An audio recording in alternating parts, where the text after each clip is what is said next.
안녕하십니까. 수요일 아침 여수 MBC 뉴스투데이입니다. 순천시와 의회, 순천대 지역 정치권이 전라남도의 단일의대 공모 강행 방침에 대해 다시 한번 반대 입장을 명확히 했습니다. 그러면서 전남도가 이제라도 모든 가능성을 열어두고 원점에서부터 합당하고 투명한 논의 절차가 이루어질 수 있도록 해야 한다고 강조했습니다. 김주희 기자가 보도합니다. 지난 3일 전라남도는 순천대와 목포대, 순천시, 목포시의 5자 회동을 제안했습니다. 오는 12일쯤 만나 전남권 의대 설립을 위한 합리적 방안들을 논의해보자는 것입니다. 순천대와 순천시 그리고 지역 정치권은 공동 입장문을 발표하고 전남도의 입장 변화가 없는 상황에서 5자 회동의 의미를 찾긴 어렵다고 밝혔습니다. 사실상 현재 일방향식으로 진행되고 있는 전남도의 공모 절차에 대한 불참을 다시 한번 선언한 것으로 해석됩니다. 의과대학, 대학병원 설치 문제는 일반 사업처럼 공모를 통해 되는 것이 아니고 고도의 객관적 데이터를 통한 공론화 과정을 거쳐 종합적으로 검토하고 합리적 판단을 요하는 국가의 중요한 보건의료 정책인 것이다. 그러면서도 전남 의대 설립과 관련해 의견 수렴 절차에 참여하기 위한 전제 조건도 함께 제시했습니다. 전라남도가 지금까지 수행한 관련 용역 결과에 대한 투명한 공개와 탈락 지역에 대한 의료 대책 등을 요구했습니다.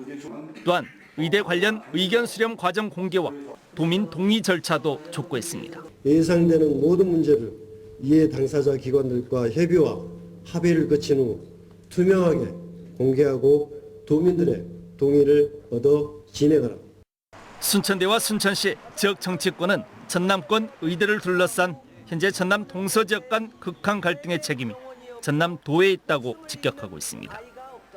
전남도가 법적 검토도 부족한 상태에서 일방적이고 성급하게 추진한 행정이 현재 전남권 의대 문제 사태를 자초했다는 겁니다. 자치단체 간 이해 조정과 갈등 해결은 광역자치단체의 책무 가운데 하나입니다. 이제라도 전남권 의대 설립과 관련해 도민 모두가 납득할 수 있는 전남도의 투명한 원칙과 절차가 필요한 이유입니다. MBC 뉴스 김주희입니다. 전라남도가 순천권이 합동 발표한 의대 공모 강행 입장문에 유감의 뜻을 표하고 제기된 여러 논란에 반박했습니다. 전라남도는 별도의 합의 없이 공모로 정책을 급선회했다는 주장에 중요 사안마다 양 대학 총장과 시장을 만나 설명하고 협의했으며 단일 의대로 선회한 것도 협의하에 추진된 것이라고 밝혔습니다.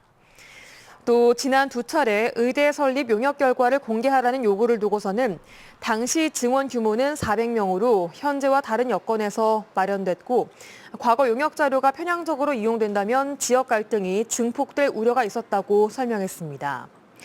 그러면서 지난 용역은 특정 대학이나 지역을 염두한 것이 아니라며 이번에 실시할 의대 공모 용역은 객관적이고 공신력 있는 기관에 맡겨 공정하게 추진하겠다고 덧붙였습니다.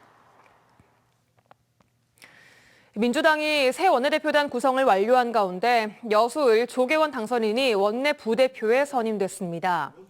조 당선인은 어제 원내대책회의에서 윤석열 검찰 정권 심판과 민생개혁을 완수할 수 있는 효능감 있는 국회를 만들겠다는 포부를 밝혔습니다. 한편 22대 국회 민주당 1기 원내대표단은 박찬대 원내대표 등 22명으로 구성됐습니다. 매실 주산지인 전남 광양에서 냉해가 발생해 농민들의 속이 타들어가고 있습니다. 지난 2월 최저기온이 보름 사이 영하 5도와 영상 10도를 넘나드는 변덕스러운 기온에 열매가 제때 맺히지 못했습니다. 김단비 기자입니다. 광양 다안면의 한 매실 농가. 매실나무의 푸른 이파리만 무성합니다. 매실이 주렁주렁 달려 있어야 할 나무에는 열매 대신 말라버린 꽃만 남아 있습니다. 그나마 열매가 열린 것도 눈으로 셀 수 있을 정도입니다. 다음 달이면 매실을 따야 하는데 이대로라면 수확량은 지난해 절반 수준에도 미치지 못할 것으로 보입니다. 매실 농사 25년 좀 넘게 짓고 있는데 올해 처음이에요. 이렇게 매실 안 달리는 거는. 열매가 제때 맺히지 못한 건 이상 저온으로 인한 냉해 때문입니다. 지난 2월 중순에 일찍 꽃이 피기 시작한 이후 영하 날씨가 이어지면서 수정이 제대로 되지 않은 겁니다. 지난 2월 10도를 넘던 광양 최저기온은 3월 초 다시 영하 5도로 떨어졌고 이후 11도까지 찍으며 오르락 내리락을 반복했습니다. 광양에서만 전체 매실 면적의 3분의 1에 달하는 400여 헥타르에서 피해가 발생한 것으로 잠정 집계됐습니다. 순천에서도 220헥타르의 냉해가 확인됐고 본격적인 조사가 시작되면 피해 규모는 지난해보다 더 늘어날 것으로 보입니다. 매실의 정상적인 착과율이 한 65에서 70% 정도 파악이 됐습니다. 이것은 이제 전년도하고 비슷한 수준 내지. 농림축산식품부는 매실 저온 피해를 농업재해로 인정하고 오는 13일까지 피해 조사를 진행하기로 했습니다. MBC 뉴스 김담비입니다. 내년 하반기 누리호 4차 발사를 앞두고 한국항공우주연구원이 누리호에 탑재할 위성을 공모합니다. 곽희정 통보와 항우연은 지난해 3차 발사 당시 7개의 위성을 탑재해 국내 큐브 위성 부품 국산화에 성공한 데 이어 내년 4차 발사에서는 기술 신뢰도와 경쟁력을 확보할 계획이라며 오는 24일까지 3주 동안 누리호 4차 발사에 부탑재 위성 6기를 공모한다고 밝혔습니다. 특히 누리호 4차 발사 때 이번에 공모하는 부탑재 위성 이외에도 국내 대학이 개발한 큐브 위성과 국산 소재 부품 검증 위성도 함께 실릴 예정이며 국내 우주항공 분야의 기술 경쟁력 강화와 판로 개척을 위한 플랫폼을 제공할 것이라고 설명했습니다. 포스코에서 육아휴직을 사용하는 남성 직원 수가 지난 4년 동안 4배 가까이 증가한 것으로 나타났습니다. 포스코는 지난 2019년 33명에 불과했던 남성 육아휴직이 지난해에는 115명으로 4배 가까이 늘었으며 육아를 목적으로 유연근무를 사용한 남성 직원도 같은 기간 416명에서 721명으로 급증했다고 밝혔습니다. 포스코는 앞으로도 직원들이 본인의 생애 주기에 맞춰 사내 가족 출산 친화 제도를 사용할 수 있도록 개별 맞춤형 안내를 강화하고 일과 육아를 병행하는 직원들이 유연하게 사용할 수 있는 여건을 갖춰 나갈 예정이라고 덧붙였습니다. 국내 최대 호국축제인 여수 거북선 축제에 불법 노점상이 운영돼 논란이 일고 있습니다. 불법 노점상으로 정상적인 축제가 파행을 빚은 건데요. 여수시는 이 배후로 계약자 1명을 형사 고발했습니다. 최황지 기자의 보도입니다.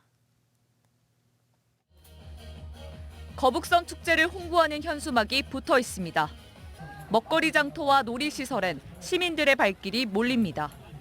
평범한 축제장 부대시설로 보이지만 축제가 벌어지는 틈을 타 여수시의 허가 없이 운영된 불법 노점상입니다.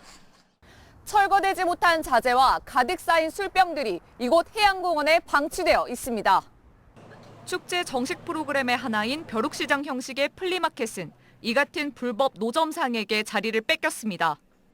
피해 공간이 일단 안 되고 저희가 맨 처음에 예고받은 참여 공지가 떴을 때 나왔던 매대와는 전혀 다른 매대였고 그것도 바뀌었으면 미리 안내가 나와야 되는데 피해는 이뿐만이 아닙니다.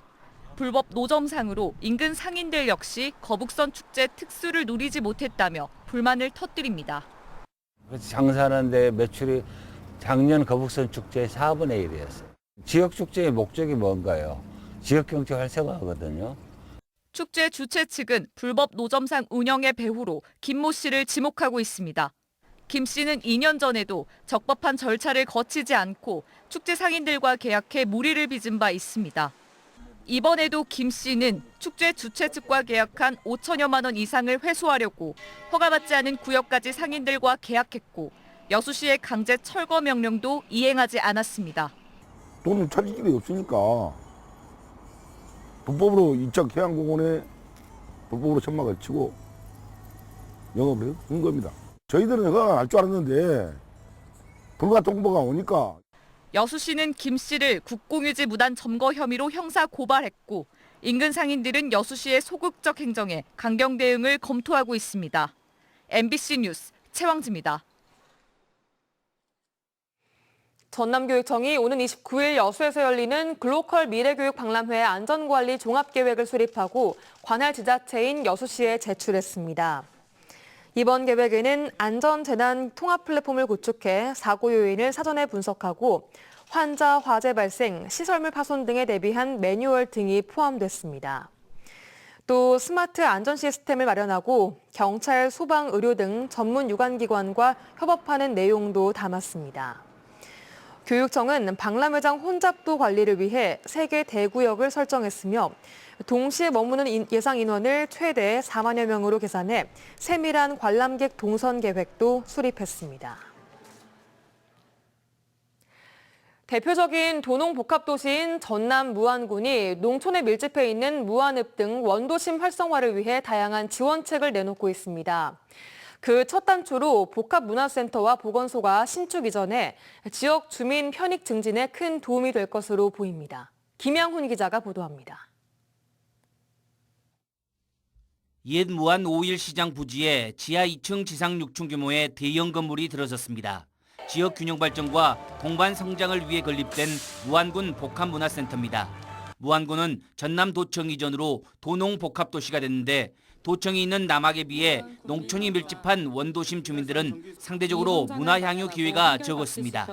복합문화센터는 최첨단 시스템을 갖춘 영화관은 물론 어린이 도서관과 청년센터가 순차적으로 앞으로 들어설 예정입니다. 문화와 예술, 복지, 교육시설이 복합되어 국민들이 편리하게 이용할 수 있습니다.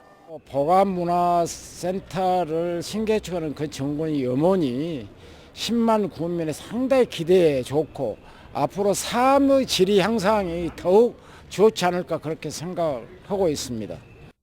무안군청 옆에 있었던 무안군 보건소도 복합문화센터 옆으로 신축 이전했습니다. 기존 청사보다 5배가 넘는 규모의 신청사에는 다양한 건강관리시설과 주민 편의시설을 추가했습니다. 지하 1, 2층에 조성된 주차장은 복합문화센터와 연계돼 300대에 가까운 차량을 수용할 수 있습니다. 보건소가 단순한 진료 기능을 넘어 지역민 교류 공간 역할을 담당하게 됩니다. 무안군 복합문화센터와 무안보건소 신축 완공으로 무안읍 원도심의 기능을 회복시키고 지역 주민의 편익 증진과 삶의 질을 높일 수 있을 것으로 기대합니다. 보건소 신청사와 복합문화센터는 유관기관과 단체들의 입주가 마무리되면 무안읍의 새로운 랜드마크로 자리매김할 것으로 보입니다. MBC 뉴스 김양훈입니다. 순천만 국가정원이 개장 5주 만에 누적 관람객 100만 명을 돌파했습니다. 순천시는 지난 3일부터 6일 사이 황금 연휴 기간 순천만 국가정원을 찾은 관람객들이 14만 명에 이르면서 재개장 5주 만에 100만 명을 넘어섰다고 밝혔습니다. 특히 어린이날 하루 전인 지난 4일 7만 6천 명의 관람객이 방문해 일일 최다 기록을 경신했다고 덧붙였습니다. 시는 올해 우주인도 놀러오는 순천이라는 슬로건을 내걸고 시크릿 어드벤처, 유미의 세포들 더 무비 등 정원의 인공지능과 애니메이션을 접목한 새로운 문화 콘텐츠로 호평을 받고 있습니다. 고등학교 3학년을 대상으로 한 5월 전국연합학력평가에 전남에서는 94개 학교 11,345명이 응시합니다. 오늘 오전 9시부터 일제히 진행되는 연합평가는 국어와 수학, 영어, 한국사, 탐구 등이 치러집니다.